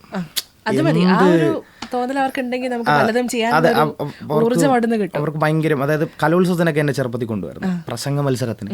അപ്പം എവിടെ പോയാലും സമ്മാനം മേടിച്ചുകൊണ്ട് വരും. അത് അഹങ്കാരമല്ല, കോൺഫിഡൻസ് ആണെന്ന് കരുതിയാൽ, പക്ഷേ മേടിച്ചുകൊണ്ട് വരും. അപ്പം എൻ്റെ അമ്മ ഇവിടെ നിന്ന് പോകുമ്പോൾ എൻ്റെ അമ്മ എൻ്റെ കൂടെ വരും. ഞാൻ കലോത്സവത്തിന് അന്ന് പോകുന്ന സമയത്ത് അച്ഛൻ മത്സ്യത്തൊഴിലാളിയാണ്. അപ്പം അച്ഛന് ബോട്ടും കാര്യങ്ങളൊക്കെ ഉണ്ട്. അപ്പം അത് കാരണം ഈ പറയുന്ന പോലെ അച്ഛൻ ബോട്ടിൻ്റെ അടുത്തായിരിക്കും, മത്സ്യബന്ധനമായിട്ട് ബന്ധപ്പെട്ട എന്തെങ്കിലും കാര്യങ്ങളിലായിരിക്കും, തിരക്കായിരിക്കും. പക്ഷേ അച്ഛൻ വിളിച്ച് തിരക്കും. അമ്മ ഇപ്പം ഗവൺമെൻറ് ജോലിക്ക് കയറി കുറച്ച് കാലമായിട്ട്, ഇതേപോലെ സപ്ലൈക്കോല സിവിൽ സപ്ലൈസിൽ അക്കൗണ്ടൻ്റായിട്ട് നിൽക്കുക. ആ സ്ത്രീ പോസ്റ്റ് ഗ്രാജുവേഷൻ കഴിഞ്ഞിട്ട് 20 വർഷം പണിക്ക് പോകാൻ നിന്നു. ഞാൻ അത്രയും വലിയ കുരുപ്പനായിരുന്നു എൻ്റെ കാര്യങ്ങൾ നോക്കാൻ വേണ്ടി മാത്രം. ഞാൻ ഡിഗ്രിക്ക് കയറി എനിക്കൊരു സ്ഥിരകാല ബോധം വന്ന് തുടങ്ങി എന്ന് തോന്നിയപ്പോഴാണ് അവർക്കൊരു ജോലിയായത്. അപ്പോഴാണ് അവർ ജോലിക്ക് കയറിയത്. ഇപ്പോൾ ഒരു 3 വർഷം എന്തോ ആവുന്നുള്ളൂ എനിക്ക് തോന്നുന്നു ജോലിക്ക് കയറിയിട്ട്. അപ്പം അവരെല്ലാം അത്രയും സപ്പോർട്ട് ചെയ്തിട്ടുണ്ട് നമ്മളെ, അത്രയും നമ്മുടെ കൂടെ തന്നെ അവർ നിന്നിട്ടുണ്ട്. അതെ. ഓക്കെ, അപ്പോൾ നമുക്ക് നേരത്തെ പറഞ്ഞ കാര്യത്തിലേക്ക് തിരിച്ചു വരാം. റാപ്പിൻ്റെതായിട്ടുള്ള രീതികൾ ഉണ്ടാവും തീർച്ചയായിട്ടും. നിങ്ങളുടെ റാപ്പേഴ്സിനാണ് കുറച്ചുകൂടി കൂടുതലായിട്ട് അറിയാം. അപ്പോൾ എന്താണ് പാട്ടിൽ നിന്നും റാപ്പിനെ വ്യത്യസ്തമാക്കുന്നത്? അതുപോലെ റാപ്പ് എന്നൊരു ആർട്ടിനെ ഒന്ന് ഡിസ്ക്രൈബ് ചെയ്യാൻ പറഞ്ഞാൽ എന്തായിരിക്കും പറയുക? പാട്ടെന്ന് പറയുന്നത് ആക്ച്വലി ഒരു ബ്രോഡ് ടേമാണ്, ഒരു അംബർല ടേമാണ്. പാട്ടിൻ്റെ അകത്ത് ഒരുപാട് ജേണറുകളുണ്ട്. പാട്ടെന്ന് പറയുന്നത് ഇതെല്ലാം കൂടെ ഉള്ളൊരു ശൃംഖലയാണ്. ഇപ്പം R&B മ്യൂസിക് ഉണ്ട്, മെറ്റലുണ്ട്, റാപ്പുണ്ട്, നമ്മുടെ കർണാട്ടിക് മ്യൂസിക് ഉണ്ട്, വെസ്റ്റേൺ ഉണ്ട്, പിന്നെ ഹിന്ദുസ്ഥാനി ഉണ്ട്, കരിമീനുണ്ട് എന്നൊക്കെ പറയുന്നത് ഇഷ്ടംപോലെ ജേണറുകളുണ്ട് അതിൻ്റെ അകത്ത്. അപ്പം ഈ ജേണറുകളിലുള്ള എല്ലാ പാട്ടുകളെയും നമ്മളൊരു അംബർല ടേമിൽ പറയുന്നതാണ് പാട്ട് എന്നുള്ളത്. ഇപ്പം ലൈക്ക് വാലിഡ് ക്വസ്റ്റ്യൻ എന്ന് പറയുക, എന്താണ് കർണാട്ടിക് മ്യൂസിക്കിൽ നിന്ന് അല്ലെങ്കിൽ വെസ്റ്റേൺ മ്യൂസിക്കിൽ നിന്ന് റാപ്പിനെ വ്യത്യസ്തമാക്കി നിൽക്കുന്നത് എന്നുള്ളതായിരിക്കും. അപ്പം വെസ്റ്റേൺ മ്യൂസിക്കിൽ നിന്ന് കർണാട്ടിക് മ്യൂസിക്കിന് ഏറ്റവും വലിയ പ്രത്യേകത എന്ന് പറയുന്നത് നമുക്ക് കുറേ രാഗങ്ങളുണ്ട്. അനന്തഭൈരവി രാഗം, കല്യാണി രാഗം, ആബേരി രാഗം. അപ്പം ഈ രാഗങ്ങളെല്ലാം വെച്ചിട്ടാണ് ഗാനങ്ങൾ ഉണ്ടാക്കുന്നത്. അതേപോലെ വോയിസ് ഫ്ലക്ച്വേഷൻസ് ഉണ്ടാകുന്നത്, പിച്ച്, അതായത് ശ്രുതി, ഇതെല്ലാം ഭയങ്കര ഇമ്പോർട്ടൻ്റ് ആണ്. സ്വരം, ഇതെല്ലാം ഭയങ്കര ഇമ്പോർട്ടൻ്റാണ്. റാപ്പിൽ ഇതൊന്നും വേണ്ട. റാപ്പിൽ ഇതൊന്നുമില്ലെങ്കിൽ പോലും നമ്മൾ പറയുന്ന കാര്യങ്ങൾക്ക് വ്യക്തത ഉണ്ടാവുക എന്നുള്ളതാണ് ഏറ്റവും ഇമ്പോർട്ടൻ്റ് ആയിട്ടുള്ള കാര്യം. First thing. രണ്ടാമത്തെ കാര്യം എന്ന് പറയുന്നത് റാപ്പിൽ തന്നെ കുറേ ജേണറുകളുണ്ട്. ഇപ്പം UK വരുമ്പോഴത്തേക്കും ഡ്രിൽ എന്ന് പറഞ്ഞൊരു ജേണറുണ്ട്. അത് കുറച്ചുകൂടി വയലൻ്റ് ആയിട്ടുള്ള അവിടുത്തെ കൾട്ടുകൾ തമ്മിലുള്ള യുദ്ധങ്ങളെ സൂചിപ്പിക്കുന്ന ഒരു ലൈക്ക് ഭയങ്കര മലയാളവൽക്കരിച്ച് പറഞ്ഞുകൊണ്ട് അവിടുത്തെ ഹുഡുകൾ തമ്മിലുള്ള ഇടി, അല്ലെങ്കിൽ അവിടെ ഓരോ ചേരികളുണ്ട് UK. ആ ചേരികൾ തമ്മിലുള്ള വഴക്കിനെയും അവിടുത്തെ വയലൻസിനെയും സൂചിപ്പിക്കുന്ന ഒരു ജേണർ ഓഫ് ഇതാണ് അവിടുത്തെ ഡ്രിൽ കൾച്ചർ എന്ന് പറയുന്നത്. അതിൻ്റെ ബീറ്റ് ഏകദേശം ഇങ്ങനെ ആയിരിക്കും പോവുക. പിന്നെ ഓൾഡ് സ്കൂൾ ഹിപ്പ് ഹോപ്പ് ഉണ്ട്. നമുക്ക് പറയാനുള്ള കാര്യങ്ങൾ പറയാനായിട്ട് നമ്മൾ ഉപയോഗിക്കുന്ന ഒരു മെത്തേഡ് ഓഫ്. പിന്നെ ഇപ്പോഴത്തെ പുതിയ ന്യൂ സ്കൂൾ മമ്പിൾ റാപ്പ് എന്ന് പറഞ്ഞൊരു സാധനമുണ്ട്. കുറേ ടേംസ് ഉണ്ട്. ചുരുക്കി പറയുകയാണെങ്കിൽ നമുക്ക് രാഗങ്ങളോ ശ്രുതികളോ ഒന്നും മനസ്സിലാക്കണമെന്നില്ല റാപ്പ് ചെയ്യാൻ നമുക്ക് വേണ്ടത് ഒന്ന് പറയാനുള്ള കാര്യങ്ങൾ വ്യക്തമായിട്ട് എഴുതാനുള്ള ഒരു സെൻസ് ഉണ്ടാവണം. രണ്ട്, താളം എന്താണെന്ന് വളരെ വ്യക്തമായിട്ട് മനസ്സിലാക്കിയിരിക്കണം. ഒരു റിതമില്ലാതെ ഒരു റാപ്പറിന് റാപ്പാവാൻ പറ്റില്ല. കാര്യം പറയുന്നതും റാപ്പ് ചെയ്യുന്നതും തമ്മിലുള്ള വ്യത്യാസം ആ താളമാണ്. താളം ഉണ്ടാവുക എന്നുള്ളതാണ്. പിന്നെ നല്ല വാക്കുകൾ ഉണ്ടാവുക എന്നുള്ളതാണ്. അപ്പോൾ കൂടുതലും ഈ റാപ്പിൽ ഈ എന്താ കുറച്ച് പ്രൊട്ടസ്റ്റീവ് ആയിട്ടുള്ള കാര്യങ്ങളൊക്കെയാണോ മെയിൻലി ലിറിക്സ് ആയിട്ട് വരുന്നത്? നിർബന്ധമില്ല. അതൊരു വലിയ തെറ്റിദ്ധാരണയാണ്. അങ്ങനെ കുറേ പേർക്ക് തെറ്റിദ്ധാരണയുണ്ട്. അതൊരു വലിയ തെറ്റിദ്ധാരണയാണ്. റാപ്പ് ആക്ച്വലി ഉണ്ടായതെന്ന് പറയുമ്പോഴത്തേക്കും അതിൻ്റെ ഉത്ഭവം ഒരു തരത്തിലുള്ള പ്രൊട്ടക്റ്റീവ് മെത്തേഡാണെങ്കിലും റാപ്പ് ഉണ്ടായതൊരു എൻജോയ്മെൻറ്റിന് വേണ്ടിയിട്ട് തന്നെയാണ്. അതായത് എനിക്ക് തോന്നുന്നു ഒരു അമേരിക്കയുടെ ഔട്ട്സ്കേർട്സിലാണ് റാപ്പിൻ്റെ ഉത്ഭവം. റാപ്പ് എന്നല്ല ഇതിൻ്റെ ശരിക്കുള്ള ലൈക്ക് യൂസ് ചെയ്യേണ്ട ടേം ഹിപ്പ് ഹോപ്പ് എന്നാണ്. ഹിപ്പ് ഹോപ്പ് എന്ന് പറയുന്ന ഒരു കൾച്ചറാണ്, അല്ലെങ്കിൽ ഒരു സംസ്കാരമാണ്. നമ്മുടെ മലയാളത്തിലെ പല സംസ്കാരങ്ങളും പോലെ നമുക്കിവിടെ നാടൻപാട്ട് സംസ്കാരമുള്ള പോലെ അവിടെ ഹിപ്പ് ഹോപ്പ് സംസ്കാരമുണ്ട്. അതിന് പ്രധാനപ്പെട്ട കാരണം എന്ന് പറയുമ്പോഴത്തേക്കും ഈ റേസിസം അഥവാ വർണ്ണവിവേചനം ഭയങ്കരമായിട്ട് നിലനിന്നിരുന്ന ഒരു രാജ്യമായിരുന്നല്ലോ അമേരിക്ക എന്ന് പറയുന്നത്. അമേരിക്കയിലെ ക്ലബ്ബുകളിലേക്ക് ക്ലബ്ബിങ്ങും പബ്ബിങ്ങും ഒക്കെ ഭയങ്കരമായിട്ടുള്ള ഒരു സ്ഥലമാണ് അമേരിക്ക എന്ന് പറയുന്നത്, വെസ്റ്റേൺ കൺട്രികൾ. അമേരിക്കയിലെ ക്ലബ്ബുകളിലേക്ക് രാത്രി കുടിക്കാനും കൂത്താടാനും ഒന്നും ഈ പറയുന്ന കറുത്ത വംശജരെ അല്ലെങ്കിൽ ബ്ലാക്സിനെ വൈറ്റ്സ് കയറ്റിയിരുന്നില്ല. അപ്പോൾ ബ്ലാക്സിനെല്ലാം ഇവർ താമസിക്കുന്ന വൈറ്റ്സ് താമസിക്കുന്ന നെയ്ബർഹുഡ് അഥവാ അവരുടെ സ്ഥലങ്ങളിൽ നിന്ന് മാറ്റി പുറത്തുള്ള ഔട്ട്സ്കേർട്സിൽ അല്ലെങ്കിൽ വേറെ ചേരികളിലായിരുന്നു പാർപ്പിച്ചിരുന്നത്. പല കറുത്ത വംശജർക്കും വെളുത്ത വംശജർ താമസിക്കുന്ന സ്ഥലങ്ങളിലേക്ക് വരാനോ ഈ ക്ലബ്ബുകളിലേക്ക് കയറാനോ അനുവാദമില്ലായിരുന്നു. ഇവരെ കയറ്റാതെ മാറ്റി നിർത്തിയിരുന്ന ഈ ചേരികളിൽ ഈ കറുത്ത വംശജർ തുടങ്ങി വെച്ച ഒരു സംസ്കാരമാണ് ഹിപ്പ് ഹോപ്പ് എന്ന് പറയുന്നത്. ഹിപ്പ് ഹോപ്പിന് പ്രധാനമായിട്ടും 5 തരംതിരിവുകളുണ്ട്. ഈ 5 കാര്യങ്ങൾ ചേരുന്നതാണ് ഹിപ്പ് ഹോപ്പ് എന്നാണ് പറയുന്നത്. ഒന്നാമത്തത് ഗ്രാഫിറ്റി. നമ്മുടെ ഭിത്തികളിലും മതിലുകളിലും ഒക്കെ സ്പ്രേ പെയിൻറ് ഉപയോഗിച്ച് വർണ്ണ വിഭജനമായിട്ട് വരയ്ക്കുന്നതിനെയാണ് നമ്മൾ ഈ ഗ്രാഫിറ്റി എന്ന് പറയുന്നത്. രണ്ടാമത്തേന്ന് പറയുന്നത് ഡാൻസിങ് ആണ്. അതിന് ബിബോയിങ് എന്നാണ് പറയുക. ബിബോയിങ് അതായത് ഹിപ്പ് ഹോപ്പിൻ്റെ ഡാൻസ് ഉണ്ട്, ലോക്ക്ഡൗണിലൊക്കെ ചെയ്ത് നമ്മളിങ്ങനെ കളിക്കുന്ന പരിപാടിയുണ്ട്. പിന്നെ എന്ന് പറയുമ്പോഴത്തേക്കും MCing അഥവാ റാപ്പ്, ഞാനിപ്പോൾ പാടിയ സാധനം റാപ്പ്. പിന്നെ ബീറ്റ് ബോക്സിങ് അഥവാ വാ കൊണ്ട് നമ്മൾ ബീറ്റിൻ്റെ സൗണ്ട് ഉണ്ടാക്കും. ഇങ്ങനെ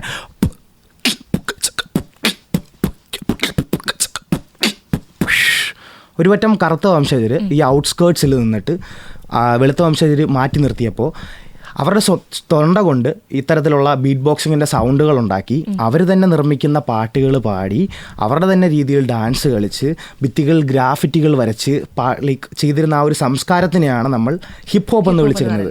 5ാമത്തെ എലമെൻ്റ് എന്ന് പറയുന്നത് നോളജാണ്.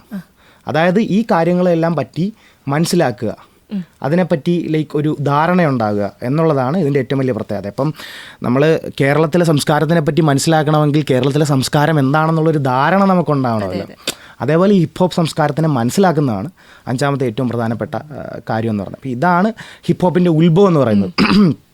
ഈ ഉത്ഭവത്തിൽ ഇവർ റാപ്പ് പാടി തുടങ്ങിയപ്പോഴത്തേക്ക് ഒരിക്കലും അവർ ആ റാപ്പ് പാടി തുടങ്ങിയത് ഒരു പ്രൊട്ടസ്റ്റ് ആയിട്ടല്ല. അവർ രാവിലെ വരുന്നു, ഇതേപോലെ അവിടെ നിൽക്കുന്നു, ബീറ്റ് ഇടുന്നു, എന്നിട്ട് അതിന് പാടുന്നു. ലൈക്ക് എന്നാണ് അവരുടെ വായി വരുന്നത്? നമ്മൾ നാട്ടിൽ നാടൻ പാട്ടൊക്കെ പാടിയിരുന്നില്ലേ? നാടൻ പാട്ടിന് പ്രത്യേകിച്ച് അർത്ഥങ്ങളോ കാര്യങ്ങളോ ഒന്നും വേണമെന്നില്ല. നാടൻ പാട്ട് നമുക്ക് പാടാം. അപ്പം ഈ നാടൻ പാട്ട് പാടിയിരുന്നതിൻ്റെ പുറകിൽ ഒരുപാട് സംസ്കാരമുണ്ട്. ഇതേപോലെ ഇവിടെ അടിച്ചമർത്തപ്പെട്ടിരുന്ന കൂലി അവർക്ക് ആവശ്യത്തിന് പോലും കിട്ടാതിരുന്ന, സ്വന്തം പാടങ്ങൾ പോലും ഇല്ലാതെ വല്ലവരുടെയും പാടത്തിൽ ഒരു നേരത്തെ അഴിക്ക് വേണ്ടി കോരൻ്റെയൊക്കെ കഥകളൊക്കെ വായിച്ചിട്ടില്ലേ? അപ്പം അതിൽ ഒക്കെ പറയുന്നത് പോലെ അത്രയും കഷ്ടപ്പെട്ട് അവർ വയലിൽ പണിയെടുത്തുകൊണ്ടിരുന്നപ്പോൾ ഈ പാട്ടുകൾ പാടിയത്. പക്ഷേ ഈ പാട്ടുകൾക്ക് അർത്ഥങ്ങളൊന്നുമില്ല. പിൽക്കാലത്ത് നാടൻ പാട്ടിൽ പല പാട്ടുകൾ എഴുതുമ്പോഴത്തേക്ക് അർത്ഥങ്ങൾ വെച്ച് എഴുതാൻ തുടങ്ങി. അതേപോലെ റാപ്പിലും ഇതേപോലെ പിൽക്കാലത്ത് അവർ അർത്ഥങ്ങൾ വെച്ച് എഴുതാൻ തുടങ്ങി. അർത്ഥങ്ങൾ വേണമെന്നില്ല, ആളുകൾക്ക് എൻജോയ് ചെയ്യാൻ പറ്റുക എന്നുള്ളത് മാത്രമേ ഉള്ളൂ. അർത്ഥങ്ങൾ ഉണ്ടാവാം, ഉണ്ടാക്കി എഴുതുന്നതിൽ തെറ്റൊന്നുമില്ല. അങ്ങനെ എഴുതുന്നത് നല്ലൊരു ഫോമാണ്. എനിക്ക് തോന്നുന്നു ഈ റാപ്പ് എന്ന് പറയുമ്പോൾ എല്ലാവർക്കും ഒരു തെറ്റിദ്ധാരണയുണ്ട്, ചുമ്മാ എന്തെങ്കിലുമൊക്കെ വായി തോന്നി വിളിച്ച് പറഞ്ഞ ഒരു പാട്ട് പോലെ പാടിയ റാപ്പ് ആകുമെന്ന്. ഇത്രയും സ്റ്റോറി അതിന്റെ പിന്നിലുണ്ടെന്നുള്ള സൊഫിസ്റ്റിക്കേറ്റഡ് ആയിട്ടുള്ള ഒരു ആർട്ട് ഫോമാണ്. ഇന്ന് രാവിലെ ഇപ്പം ഞാനിപ്പോഴും സ്റ്റിൽ പഠിച്ചുകൊണ്ടിരിക്കുന്ന ഒരു ഫേസിലാണ്. എന്തൊക്കെയാണ് റാപ്പിൽ ഞാൻ ചെയ്യേണ്ട എലമെൻറ്റുകൾ, എങ്ങനെ എനിക്ക് മ്യൂസിക്കിൻ്റെ എലമെൻറ്റ്സ് ആയിട്ടുള്ള ടൈം സിഗ്നേച്ചേഴ്സ്, റിതംസ്, BPMs ഇതിനെല്ലാം കറക്റ്റായിട്ട് യൂട്ടിലൈസ് ചെയ്ത് കറക്റ്റ് വേർഡ് പ്ലേസ്, അങ്ങനെ ഒരുപാട് എലമെൻറ്റ്സ് ഉണ്ട്. ഇതെല്ലാം യൂട്ടിലൈസ് ചെയ്തൊരു റാപ്പ് ഉണ്ടാക്കാം. എന്ത് കേൾക്കുമ്പോഴാണ് ആളുകൾ തലയാട്ടുന്നത്. ഇപ്പം ഭയങ്കര സിമ്പിളായിട്ട് പറയുകയാണെങ്കിൽ ഒരു മനുഷ്യൻ്റെ ഹാർട്ട് ഇടിക്കുന്ന ഫോമാറ്റ്, അതായത് 128 BPM, 128 പ്രാവശ്യം നമ്മുടെ ഹാർട്ട് ഒരു ആവറേജിൽ ഇടിക്കും എന്നാണ് പറയുന്നത്. അത്രയും ബീറ്റ്സ് പെർ മിനിറ്റിൽ നമ്മളൊരു പാട്ടുണ്ടാക്കി കഴിഞ്ഞാൽ ആളുകൾ അതിന് കൂടുതൽ ഹെഡ് ബാങ് ചെയ്യാനുള്ള അല്ലെങ്കിൽ തലയാട്ടാനുള്ള സാധ്യത കൂടുതലാണ്. അതേപോലെ 4/4 അത് ചെയ്ത് കഴിഞ്ഞാൽ അപ്പം അങ്ങനെ കുറേ നോളജ് ഉണ്ട്. ഇതിനെല്ലാം പറ്റി ഞാൻ സ്റ്റിൽ പഠിച്ചുകൊണ്ടിരിക്കുന്നേ ഉള്ളൂ. കേൾക്കുന്നവർക്ക് തീർച്ചയായിട്ടും ഒരു പുതിയ അറിവായിരിക്കും. പലർക്കും തെറ്റിദ്ധാരണയുണ്ട് ഇതുപോലെ എന്തെങ്കിലുമൊക്കെ അല്ല, ഭയങ്കര സൊഫിസ്റ്റിക്കേറ്റഡ് ആയിട്ടുള്ളൊരു ആർട്ട് ഫോമാണ്. എനിക്ക് 5 വർഷമായിട്ടും എനിക്ക് സ്റ്റിൽ ഞാൻ പഠിച്ചുകൊണ്ടിരിക്കുന്നേ ഉള്ളൂ. നമുക്ക് യൂണിവേഴ്സിറ്റികളൊന്നും പോയിട്ട് റാപ്പിനെ പറ്റി ബിരുദാനന്തര ബിരുദമോ ഒന്നും നേടാൻ കഴിയില്ലല്ലോ. അപ്പോൾ തീർച്ചയായിട്ടും ഞാനും ഇതേപോലെ പല കാര്യങ്ങളും ഇതുപോലെ അറിയാവുന്ന ആളുകളിൽ നിന്നും പുറത്തുനിന്ന് പാട്ടുകളുണ്ടാക്കിയ പല ആർട്ടിസ്റ്റുകളിൽ നിന്നും ഒക്കെ പഠിച്ചെടുത്തുകൊണ്ടിരിക്കുക. ഇപ്പോഴും എനിക്കൊരു ചുക്കും ഇതിൻ്റെ അകത്ത് അറിയത്തില്ല, സത്യമായിട്ട് അറിയത്തില്ല. ഞാൻ പഠിച്ചുകൊണ്ടിരിക്കുന്നേ ഉള്ളൂ. അപ്പം എനിക്ക് തോന്നുന്നു ഒരു ദിവസം ഞാൻ ഒരു നല്ല സാധനം ഉണ്ടാക്കും. അന്ന് നിങ്ങളെല്ലാവരും കേൾക്കണം. എല്ലാവർക്കും വേണ്ടി. അതെ, ഇപ്പോഴും എൻ്റെ ഇൻസ്റ്റഗ്രാമിലോ എൻ്റെ സ്പോട്ടിഫൈയിലോ എനിക്ക് ആപ്പിൾ മ്യൂസിക് എല്ലാ പ്ലാറ്റ്ഫോംസിലും നിങ്ങൾക്ക് എന്നെ കാണാൻ കഴിയും. ചൊക്ലി റാപ്പർ ഇൻസ്റ്റഗ്രാം ഉള്ളവർ തീർച്ചയായിട്ടും എടുത്ത് നോക്കുക. CHOKLI_ അഥവാ അടിയിലൊരു വര, പിന്നെ റാപ്പർ RAPPER. അതെ, ഇനി അതിലേക്ക് വരാം. ഇൻസ്റ്റഗ്രാം സ്റ്റാർട്ട് ചെയ്ത സമയത്ത് ഇങ്ങനൊരു ഒരു ഗോൾ ഉണ്ടായിരുന്നു, ഒരു സെറ്റ് ഓഫ് ഗോൾസ് ഉണ്ടായിരുന്നു, ഇങ്ങനെ വേണം അങ്ങനെ വേണം എന്നുള്ളത്. അതോ ഗ്രാജുവലി ഇങ്ങനെ വന്നതാണോ? ഞാൻ പറഞ്ഞില്ലേ, ഫ്രസ്ട്രേഷൻ തീർക്കാനുള്ളൊരു പ്ലാറ്റ്ഫോം ആയിരുന്നു ഇൻസ്റ്റഗ്രാം. അപ്പോൾ അതിൽ പല രീതിയിലുള്ള ക്രൈറ്റീരിയാസ് ശ്രദ്ധിക്കേണ്ടതുണ്ട്. ഇപ്പോൾ വീഡിയോസ് ആയാലും അങ്ങനെ ഒരു കണ്ടന്റ് വൈസ് നോക്കുമ്പോൾ അങ്ങനെ ശ്രദ്ധിക്കാറുണ്ടായിരുന്നു. വീഡിയോയുടെ ക്വാളിറ്റി, കണ്ടന്റ്, അങ്ങനെ കുറേയധികം കാര്യങ്ങൾ പ്രിപ്പയർ ചെയ്യാറുണ്ടായിരുന്നു. പതിയെ പഠിച്ചു വരുന്നത്. ഫസ്റ്റ് എൻ്റെ വിചാരം എന്ന് പറയുമ്പോഴത്തേക്ക് ഇൻസ്റ്റഗ്രാമിൽ നമ്മൾ എന്തെങ്കിലും ഇട്ട് കഴിഞ്ഞാൽ നമ്മുടെ ഭാഗ്യം വെച്ച് വീഡിയോ വൈറലാവുമെന്നായിരുന്നു. പല ആളുകളും അങ്ങനെ വിചാരിക്കുന്നുണ്ട്. അതൊരു ഭാഗ്യമല്ല, മറിച്ച് ഈ പറയുന്നത് പോലെ ഒരു തരത്തിലുള്ള ഒരു അറിവാണ്. എന്ത് വീഡിയോ നമ്മൾ എവിടെ എങ്ങനെ ഔട്ട്പുട്ട് ചെയ്യണം എന്നുള്ളൊരു തിരിച്ചറിവാണ്. എന്താണ് ആളുകൾ കാണാൻ ആഗ്രഹിക്കുന്നത് അത് മാത്രമേ എപ്പോഴും ആളുകൾ കാണൂ. സോ എന്താണ് ആളുകൾ കാണാൻ ആഗ്രഹിക്കുന്നത്, എൻ്റെ ഭാഗത്തു നിന്ന് എന്താണ് ആളുകൾക്ക് വേണ്ടത് എന്നുള്ള തിരിച്ചറിവ്, എന്താണ് ആളുകൾ കാണാൻ ആഗ്രഹിക്കുന്നത്, എന്താണ് ആളുകൾ എൻ്റെ അടുത്തുനിന്ന് കാണേണ്ടത് എന്നുള്ള തിരിച്ചറിവിനനുസരിച്ച് വീഡിയോ ഉണ്ടാക്കുന്നത് ഒരു വലിയ ജേണിയായിരുന്നു. അത് പഠിച്ചു വന്നതൊരു വലിയ ജേണിയായിരുന്നു. സോ ഇൻസ്റ്റഗ്രാമിലേക്ക് ഈ പറയുന്നത് പോലെ ഫസ്റ്റ് ഞാൻ വീഡിയോ ചെയ്തപ്പോഴത്തേക്ക് 1500 വ്യൂസേ ഉണ്ടായിരുന്നുള്ളൂ. ഇപ്പം അതിനനുസരിച്ച് വ്യൂസ് വരാനുള്ള കാരണം ഞാൻ കുറേയൊക്കെ മനസ്സിലാക്കുന്നുണ്ട്. എന്താ ആളുകൾ എൻ്റെ ഭാഗത്തുനിന്ന് കാണാൻ ആഗ്രഹിക്കുന്നത്, അവർക്ക് എന്താ ഞാൻ കൊടുക്കേണ്ടത്. സ്റ്റിൽ ഞാൻ പഠിച്ചുകൊണ്ടിരിക്കുക. ഇനി എന്തൊക്കെ ചെയ്ത് ഇമ്പ്രൂവ് ചെയ്ത് കഴിഞ്ഞാൽ അവർക്ക് ഇഷ്ടപ്പെടും, അവർക്ക് എന്തൊക്കെ കാണാൻ ആഗ്രഹമുണ്ട്. So at the end of the day എൻ്റെ ജോബ് റോൾ എന്ന് പറയുന്നത് എൻ്റർടൈനർ എന്നുള്ളതാണ്. ഈ വീഡിയോ കാണുന്ന ആളുകളെ ആണെങ്കിലും ഉർവശിയാണെങ്കിലും എല്ലാവരെയും എൻ്റർടൈൻ ചെയ്യുക, അവർക്ക് കാണാൻ ആഗ്രഹമുള്ള സാധനങ്ങൾ അവരിലേക്ക് എത്തിക്കുക, അല്ലെങ്കിൽ നിങ്ങളിലേക്ക് എത്തിക്കുക എന്നുള്ളതാണ് തീർച്ചയായിട്ടും എൻ്റെ ജോലി. അപ്പോൾ നിങ്ങൾ എന്താണ് കാണാൻ ആഗ്രഹിക്കുന്നത് എന്ന് മനസ്സിലാക്കുക എൻ്റെ ജോലിയുടെ ഒരു വലിയ ഭാഗമാണ് എപ്പോഴും. അതെ, ഒരു ഔട്ട്പുട്ട് പോയ ശേഷം അത് എങ്ങനെയാണ് അതിന്റെ ഫീഡ്ബാക്ക് എന്ന് അറിഞ്ഞാൽ മാത്രമേ തീർച്ചയായിട്ടും. ഇംപ്രൂവ്മെന്റ്സ് ഒക്കെ. ഓക്കെ, അപ്പോൾ മ്യൂസിക് പ്രൊഡക്ഷൻസിലേക്കൊക്കെ ഇറങ്ങിയിട്ടുണ്ട്. പ്രൊഡക്ഷൻ ഞാൻ അത്ര എനിക്ക് പരിചിതമായിട്ടുള്ള ഒരു മേഖലയല്ല. ബേസിക് ആയിട്ടുള്ള കാര്യങ്ങളൊക്കെ ഒരു റാപ്പ് ചെയ്യാമെന്നുള്ള രീതിയിൽ ഞാൻ പഠിക്കുന്നുണ്ട്. പക്ഷെ പ്രൊഡക്ഷൻ എന്ന് പറയുന്നത് വളരെ വളരെ ഞാൻ ലൈക്ക് റാപ്പിനെ പറഞ്ഞപ്പം നിങ്ങൾക്ക് എത്രത്തോളം അത് സൊഫിസ്റ്റിക്കേറ്റഡ് ആണെന്ന് തോന്നിയോ അല്ലെങ്കിൽ എത്രത്തോളം ബുദ്ധിമുട്ടുള്ളതാണെന്ന് തോന്നിയോ അതിനെ ഒരു 1000 കൊണ്ട് ഗുണിക്കുക. അതാണ് മ്യൂസിക് പ്രൊഡക്ഷൻ. ഒരു മ്യൂസിക് പ്രൊഡ്യൂസറിന് ഫ്രീക്വൻസികളുണ്ട്. നമ്മുടെ എല്ലാം സ്വരങ്ങളിലും നമ്മൾ കേൾക്കുന്ന സ്വരങ്ങളിൽ ഫ്രീക്വൻസികളുണ്ട്. ഓരോ ഫ്രീക്വൻസിയും തരംതിരിച്ച് മനസ്സിലാക്കാൻ കഴിയണം. മനസ്സിലായോ? ഇപ്പം അയാൾ ചെയ്യുന്നൊരു മ്യൂസിക് അയാൾ ഏത് സ്പീക്കറിൽ പ്ലേ ചെയ്താലും ഏത് ആപ്പ് വഴി നിങ്ങളിലേക്ക് എത്തിയാലും നിങ്ങൾ സ്പോട്ടിഫൈ കേട്ടാലും നിങ്ങൾ യൂട്യൂബിൽ കേട്ടാലും ഒറ്റ ഫയലായിരിക്കും നമ്മളെല്ലാ സ്ഥലത്തേക്കും കൊടുക്കുക. ഒരു വേവ് ഫയൽ എന്ന് പറഞ്ഞൊരു ഫോമാറ്റ് കൊടുത്തു കഴിയുമ്പോൾ ഇതിനെ പല ആപ്ലിക്കേഷനുകളും പല ഫോമാറ്റിലേക്ക് ഡിവൈഡ് ചെയ്തെടുക്കും. നമ്മൾ കൊടുക്കുന്ന വേവിനെ സ്പോട്ടിഫൈ MP3 ആക്കി മാറ്റും. ഇതേപോലെ റസോ എന്ന് പറയുന്ന ആപ്പുകൾ MP4 ആക്കി മാറ്റും. ഇതെല്ലാം ഏത് രീതിയിൽ വെളുത്തി പല സ്ഥലത്തോട്ട് ചെന്നാലും സ്പോട്ടിഫൈയിൽ പ്ലേ ചെയ്താലും യൂട്യൂബിൽ പ്ലേ ചെയ്താലും നമ്മൾ കാറിൽ പ്ലേ ചെയ്താലും സ്പീക്കറിൽ പ്ലേ ചെയ്താലും ഹോം തിയേറ്ററിൽ പ്ലേ ചെയ്താലും നമ്മുടെ ഫോണിൽ പ്ലേ ചെയ്താലും എല്ലാം കറക്റ്റായിട്ട് കേൾക്കണം. ഇതിനൊരു മ്യൂസിക് പ്രൊഡ്യൂസറിന് ഫ്രീക്വൻസികളെ പറ്റിയിട്ടും അതേപോലെ തന്നെ അയാൾ കേൾക്കുന്ന പിച്ചിനെ പറ്റിയിട്ടും ടോണൽ ഡിഫറൻസിനെ പറ്റിയിട്ടും ഒക്കെ നല്ല ധാരണ ഉണ്ടാവണം. എങ്ങനെ ഒരു മ്യൂസിക് ക്രിയേറ്റ് ചെയ്തെടുക്കാം എന്നുള്ളതിനെ പറ്റി ഒരു സെൻസ് ഉണ്ടാവണം. So he's an artist with a lot of technical knowledge. ഒരുപാട് ടെക്നിക്കൽ നോളജ് ഉള്ള ഒരു ആർട്ടിസ്റ്റാണ് മ്യൂസിക് പ്രൊഡ്യൂസർ എന്ന് പറയുന്നത്. ലൈക്ക് ആർട്ടിസ്റ്റിക്കലി ആണെങ്കിലും അയാൾക്ക് ഒരുപാട് ധാരണകളുണ്ടാവണം. ഒരു കലാകാരൻ എന്ന നിലയിൽ എങ്ങനെ പാട്ടുണ്ടാക്കാം എന്നുള്ളതിനെ പറ്റി അയാൾക്ക് ഒരു അത്യാധാരണ ധാരണ ഉണ്ടാവണം. അതേപോലെ തന്നെ ഒരു ടെക്നീഷ്യൻ എന്ന നിലയിൽ ഈ പാട്ടിനെ എങ്ങനെ ആളിലേക്ക് എത്തിക്കാം എന്നുള്ളതിനെ പറ്റിയിട്ട് അയാൾക്കൊരു ബോധവും ഉണ്ടായിരിക്കണം. അതാണ് ലൈക്ക് ഒരു മ്യൂസിക് പ്രൊഡ്യൂസറിന് അത്യന്താപേക്ഷിതമായിട്ട് വേണ്ടത്. സോ ലൈക്ക് അത്രയും വലിയൊരു ബുദ്ധിജീവിയല്ല ഞാൻ. പക്ഷേ ഇതുവരെ ചെയ്ത വർക്കുകൾ വെച്ചിട്ട് പഠിക്കാൻ ആഗ്രഹമുണ്ട്. അപ്പം എനിക്ക് തോന്നുന്നു ലൈക്ക് ഭയങ്കര എക്സ്പെൻസീവാണ് പുറത്ത് പോയി പഠിക്കാൻ. നാട്ടിൽ തന്നെയാണല്ലോ നിന്ന് പഠിക്കാൻ എക്സ്പെൻസീവ്. സോ എൻ്റെ ഒരു ആഗ്രഹം എന്ന് പറയുമ്പോൾ എങ്ങനെയും കുറച്ച് വർക്കൊക്കെ സംഘടിപ്പിച്ചൊരു ലാപ്ടോപ്പ് തട്ടിക്കൂട്ടി മേടിക്കണം. എന്നിട്ട് അതിൻ്റെ അകത്ത് സ്വയം ചെയ്ത് പഠിക്കണം. പ്രൊഡക്ഷനൊക്കെ നല്ല രസമുള്ള പരിപാടിയാണ്. രാവിലെ എടുക്കുക, ബീറ്റൊക്കെ ഇടുക, എന്നിട്ട് സ്വയം പാടുക. രസമായിരിക്കും. ഞാൻ തന്നെ പ്രൊഡക്ഷൻ ചെയ്യുന്നു, ഞാൻ തന്നെ പാടുന്നു, ഞാൻ തന്നെ എഴുതുന്നു. രസമായിരിക്കും. അതെ, രസമായിരിക്കും. ലൈക്ക് നമ്മൾ ഇഷ്ടപ്പെട്ട് ചെയ്യുന്ന കാര്യം ചെയ്യുമ്പോഴത്തേക്കും നമ്മൾ ബിസി ആവുന്നില്ലല്ലോ, നമ്മൾ എൻഗേജ്ഡ് ആവുമല്ലേ അതിൻ്റെ അകത്ത്. അല്ലേ, നമ്മൾ അതിൻ്റെ അകത്ത് എൻഗേജ്ഡ് ആവുമല്ലേ ചെയ്യുന്നത്. So that's about me. Okay, അപ്പോൾ നമ്മൾ ഏകദേശം കൺക്ലൂഷനിലേക്ക് എത്തുകയാണ്. ഇനി എന്താണ് അപ്കമിംഗ് ആയിട്ടുള്ള പ്രൊജക്ട്സ്, അതുപോലെ ഫ്യൂച്ചർ പ്ലാൻസ് എന്തൊക്കെയാണ്? ഫ്യൂച്ചർ പ്ലാൻസ് സുക്ലി റാപ്പിൽ നിന്ന് ഞങ്ങൾക്ക് എന്തൊക്കെ പ്രതീക്ഷിക്കാം? ഫ്യൂച്ചർ പ്ലാൻസ് വീട്ടിൽ പോകണം, ഫുഡ് കഴിക്കണം, കിടക്കണം. ഇല്ല, ഒരുപാട് പദ്ധതികൾ ആക്ച്വലി കയ്യിലുണ്ട്. നമ്മൾ 100% ലൈക്ക് കൊടുത്തിട്ടായിരിക്കും ഒരു കാര്യം ചെയ്യുന്നത്. പക്ഷേ ആ കാര്യം നമുക്ക് 100% തിരിച്ചു തരണമെന്നില്ല. ഒരുപാട് കാരണങ്ങളുണ്ട്. നമ്മൾ അങ്ങോട്ട് കൊടുക്കുന്നത് നമുക്ക് ഇങ്ങോട്ട് കിട്ടണമെന്നില്ല അതിൽ നിന്ന്. പക്ഷേ നമ്മൾ അതിലേക്ക് കൊടുക്കുമ്പോൾ നമ്മൾ അത്രത്തോളം ഇഷ്ടപ്പെട്ട് നമ്മുടെ 100%, 200%, 300% അതിൻ്റെ അകത്ത് കൊടുക്കണം. കാരണം നാളെ നമുക്കത് കിട്ടിയില്ലെങ്കിൽ നമ്മൾ അതിലേക്ക് 100% കൊടുക്കാത്തത് കാരണമാണ് നമുക്കത് കിട്ടാത്തത് എന്നൊരു തോന്നൽ നമുക്കുണ്ടാവരുത്. നമ്മൾ അതിൻ്റെ അകത്തേക്ക് 100% കൊടുക്കുന്നു, കിട്ടിയില്ലെങ്കിൽ കിട്ടിയില്ല. നമ്മൾ 100 കൊടുക്കാത്ത കാരണം കിട്ടിയില്ല എന്ന് പറയരുതല്ലോ. സോ ഒരുപാട് കാര്യങ്ങൾ ഞാൻ ചെയ്യുന്നുണ്ട്, ഒരുപാട് കാര്യങ്ങൾ എൻ്റെ മൈൻഡിലുണ്ട്. ഇതെല്ലാം ചെയ്ത് തീർക്കാൻ വേണ്ടിയിട്ട് ഞാൻ സ്റ്റിൽ പണിയെടുക്കുന്നുണ്ട്. ഇന്നും പല സ്ഥലങ്ങളിലും പോകുന്നുണ്ട്, പല ആളുകളെയും കാണുന്നുണ്ട്, പല ഇൻ്റർവ്യൂസിനെയും സഹിക്കേണ്ടി വരുന്നുണ്ട്.